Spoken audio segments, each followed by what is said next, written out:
Bidang Tindak Pidana Khusus Pitsus Kejaksaan Negeri Kejari, Medan, Sumatera Utara, berhasil menangkap Risma Siahaan alias RS 64, seorang perempuan lanjut usia yang menjadi tersangka dalam kasus korupsi penguasaan aset milik PT Kereta Api Indonesia (KAI).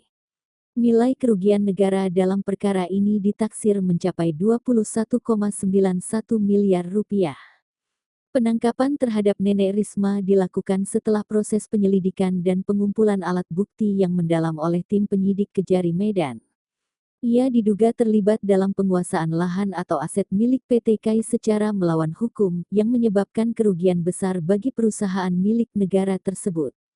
Kasih Intelijen Kejari Medan menjelaskan bahwa proses hukum terhadap tersangka akan dilanjutkan sesuai dengan ketentuan yang berlaku, dan tim jaksa akan segera menyusun berkas dakwaan untuk dilimpahkan ke pengadilan.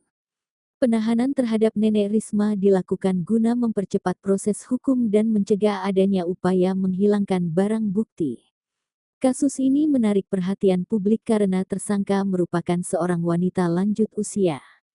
Namun, pihak kejaksaan menegaskan bahwa penegakan hukum dilakukan secara objektif tanpa memandang usia.